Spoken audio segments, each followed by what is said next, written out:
Lectura de la exhortación apostólica post-sinodal del Papa Francisco. Querida Amazonía. Al pueblo de Dios y a todas las personas de buena voluntad. La querida Amazonía se muestra ante el mundo con todo su esplendor, su drama, su misterio. Dios nos regaló la gracia de tenerla especialmente presente en el sínodo que tuvo lugar en Roma entre el 6 y el 27 de octubre, y que concluyó con un texto titulado Amazonía, nuevos caminos para la Iglesia y para una ecología integral. El sentido de esta exhortación. Escuché las intervenciones durante el sínodo y leí con interés las aportaciones de los círculos menores. Con esta exhortación quiero expresar las resonancias que ha provocado en mí este camino de diálogo y discernimiento. No desarrollaré aquí todas las cuestiones abundantemente expuestas en el documento conclusivo. No pretendo ni reemplazarlo ni repetirlo. Solo deseo aportar un breve marco de reflexión que encarne en la realidad amazónica una síntesis de algunas grandes preocupaciones que ya expresé en mis documentos anteriores y que ayude y oriente a una armoniosa, creativa y fructífera recepción de todo el camino sinodal. Al mismo tiempo, quiero presentar oficialmente este documento que nos ofrece las conclusiones del sínodo, en el cual han colaborado tantas personas que conocen mejor que yo y que la curia romana la problemática de la Amazonía, porque viven en ella. La sufren y la aman con pasión. He preferido no citar este documento en esta exhortación, porque invito a leerlo íntegramente. Dios quiera que toda la Iglesia se deje enriquecer e interpelar por ese trabajo, que los pastores, consagrados, consagradas y fieles laicos de la Amazonía se empeñen en su aplicación y que pueda inspirar de algún modo a todas las personas de buena voluntad. Querida Amazonía, sueños para la Amazonía. La Amazonia es una totalidad plurinacional interconectada. Un gran bioma compartido por 9 países: Brasil, Bolivia, Colombia, Ecuador, Guyana, Perú, Surinam, Venezuela y la Guayana Francesa. No obstante, dirijo esta exhortación a todo el mundo. Por un lado, la hago para ayudar a despertar el afecto y la preocupación de esta tierra que es también nuestra, e invitarles a admirarla y a reconocerla como un misterio sagrado.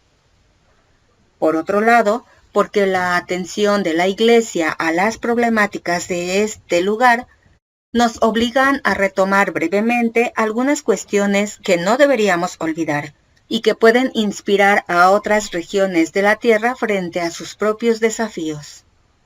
Todo lo que la Iglesia ofrece debe encarnarse de modo original en cada lugar del mundo, de manera que la esposa de Cristo adquiera multiformes rostros que manifiesten mejor la inagotable riqueza de la gracia. La predicación debe encarnarse, la espiritualidad debe encarnarse, las estructuras de la Iglesia deben encarnarse. Por ello me atrevo humildemente, en esta breve exhortación, a expresar 4 grandes sueños que la Amazonia me inspira.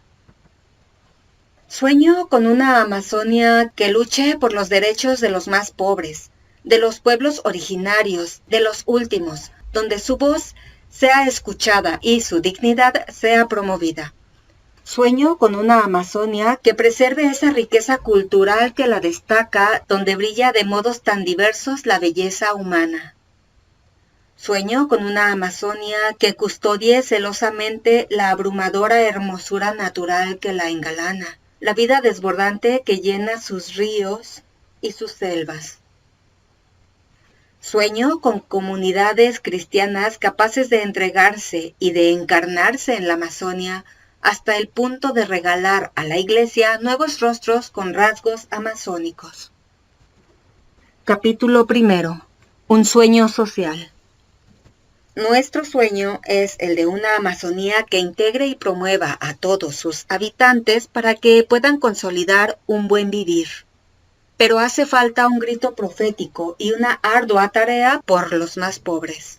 Porque si bien la Amazonía enfrenta un desastre ecológico, cabe destacar que un verdadero planteo ecológico se convierte siempre en un planteo social, que debe integrar la justicia en las discusiones sobre el ambiente, para escuchar tanto el clamor de la tierra como el clamor de los pobres.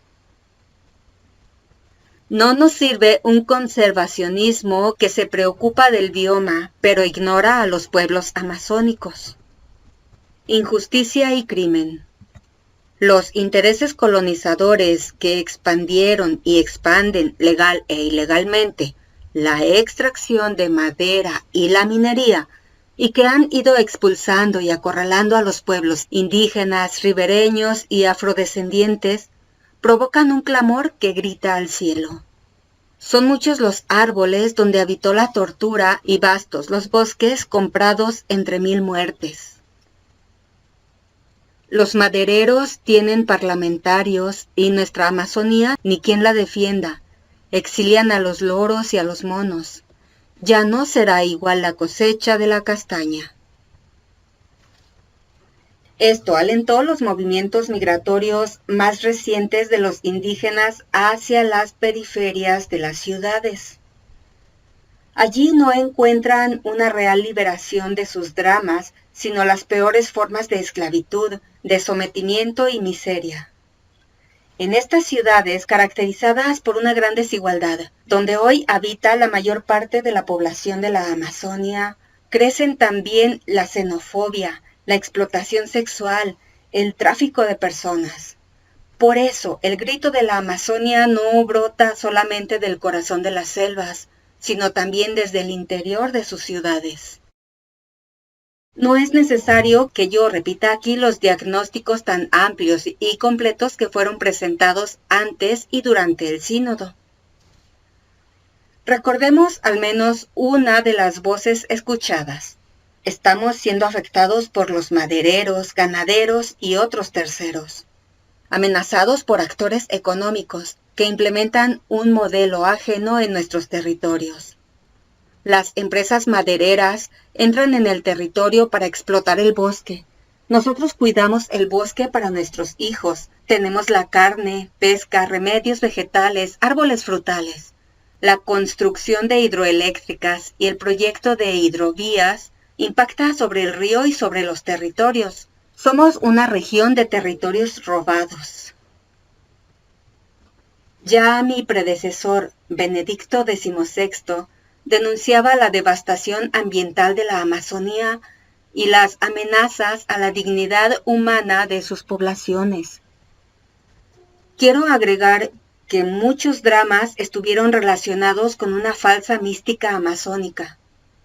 Notoriamente, desde las últimas décadas del siglo pasado, la Amazonía se presentó como un enorme vacío que debe ocuparse, como una riqueza en bruto que debe desarrollarse, como una inmensidad salvaje que debe ser domesticada.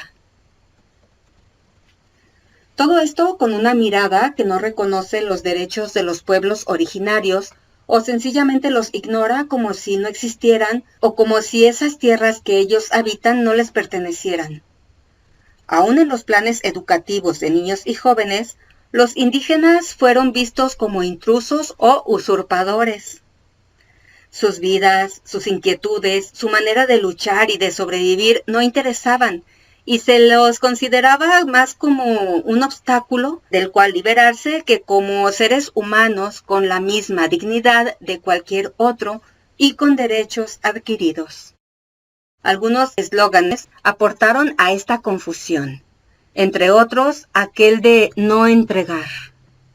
Como si este avallazamiento pudiera venir solo desde afuera de los países, cuando también poderes locales, con la excusa del desarrollo, participaron de alianzas con el objetivo de arrasar la selva, con las formas de vida que alberga, de manera impune y sin límites. Los pueblos originarios Muchas veces han visto con impotencia la destrucción de este entorno natural que les permitía alimentarse, curarse, sobrevivir y conservar un estilo de vida y una cultura que les daba identidad y sentido. La disparidad de poder es enorme. Los débiles no tienen recursos para defenderse, mientras el ganador sigue llevándoselo todo. Los pueblos pobres permanecen siempre pobres, y los ricos se hacen cada vez más ricos. A los emprendimientos nacionales o internacionales que dañan la Amazonía y no respetan el derecho de los pueblos originarios al territorio y a su demarcación, a la autodeterminación y al consentimiento previo, hay que ponerles los nombres que les corresponde: injusticia y crimen.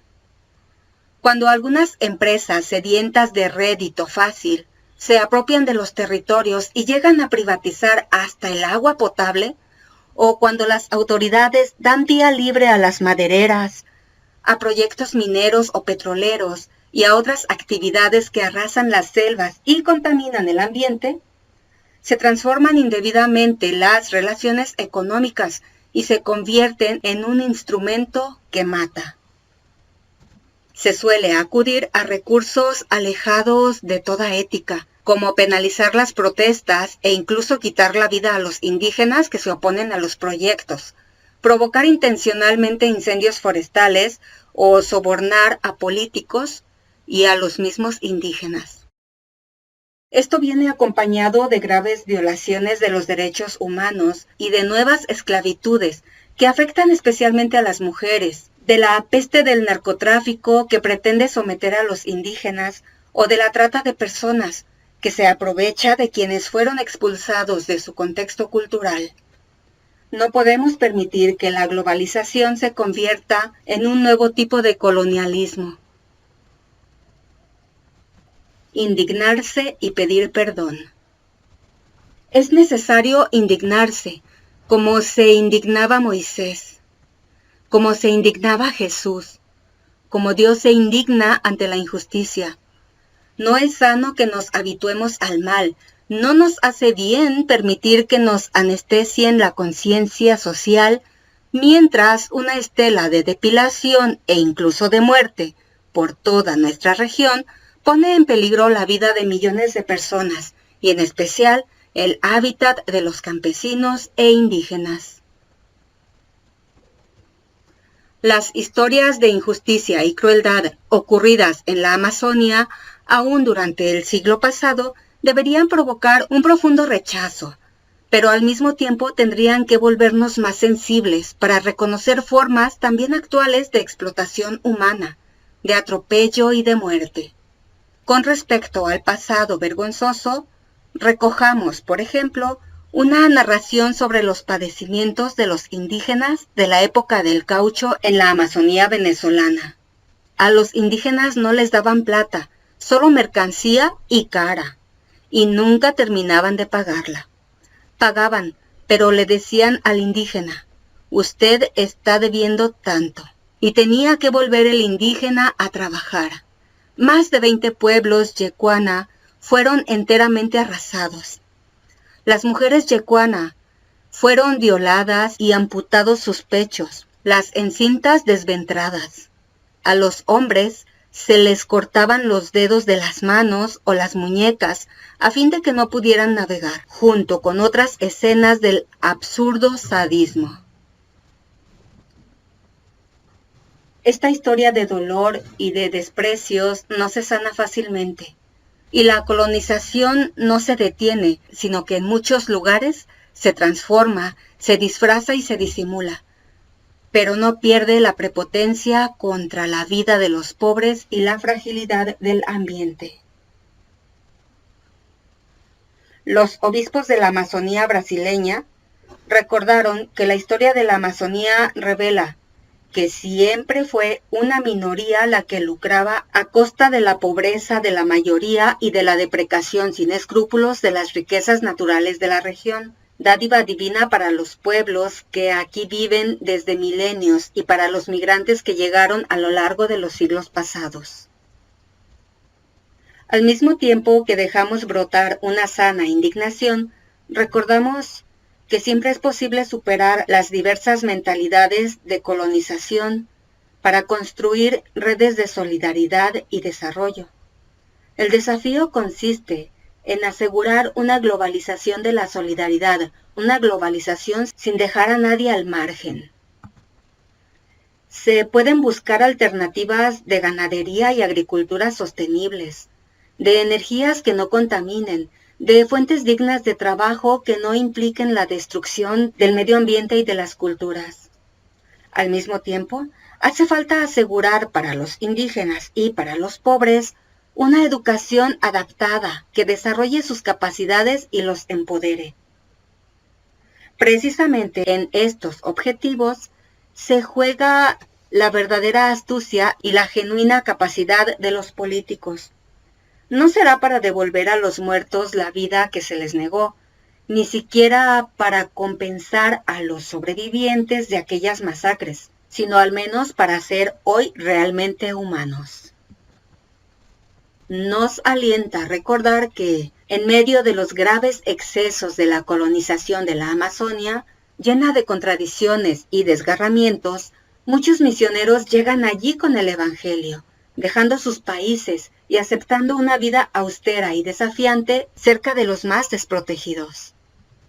Sabemos que no todos fueron ejemplares, pero la tarea de los que se mantuvieron fieles al Evangelio también inspiró una legislación como las leyes de Indias que protegían la dignidad de los indígenas contra los atropellos de sus pueblos y sus territorios.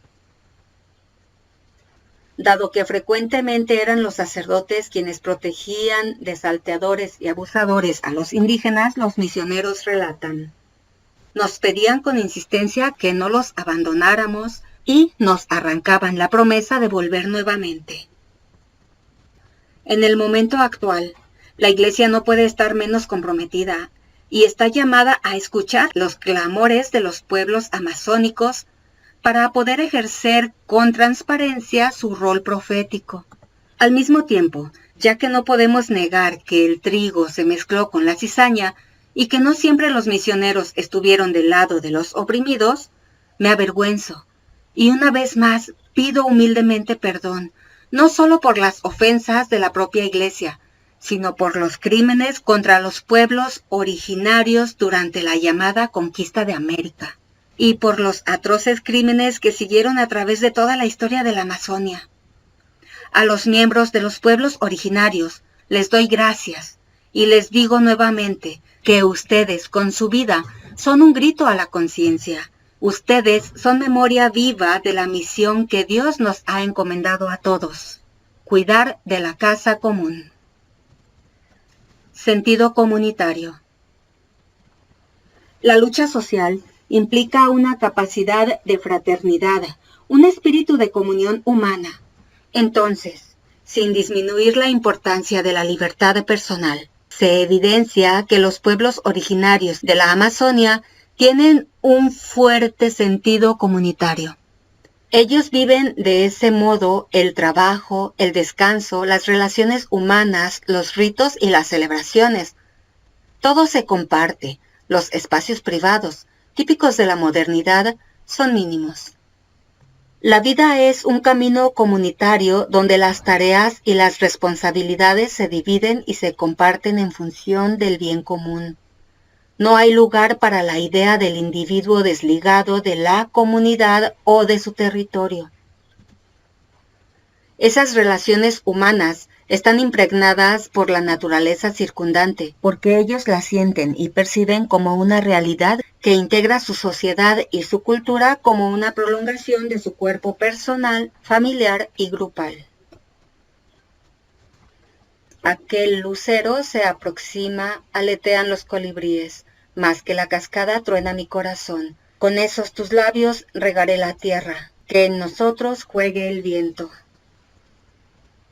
Esto multiplica el efecto desintegrador del desarraigo que viven los indígenas que se ven obligados a emigrar a la ciudad, intentando sobrevivir. Incluso a veces indignamente, en medio de los hábitos urbanos más individualistas y de un ambiente hostil.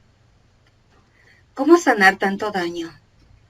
¿Cómo recomponer esas vidas desarraigadas?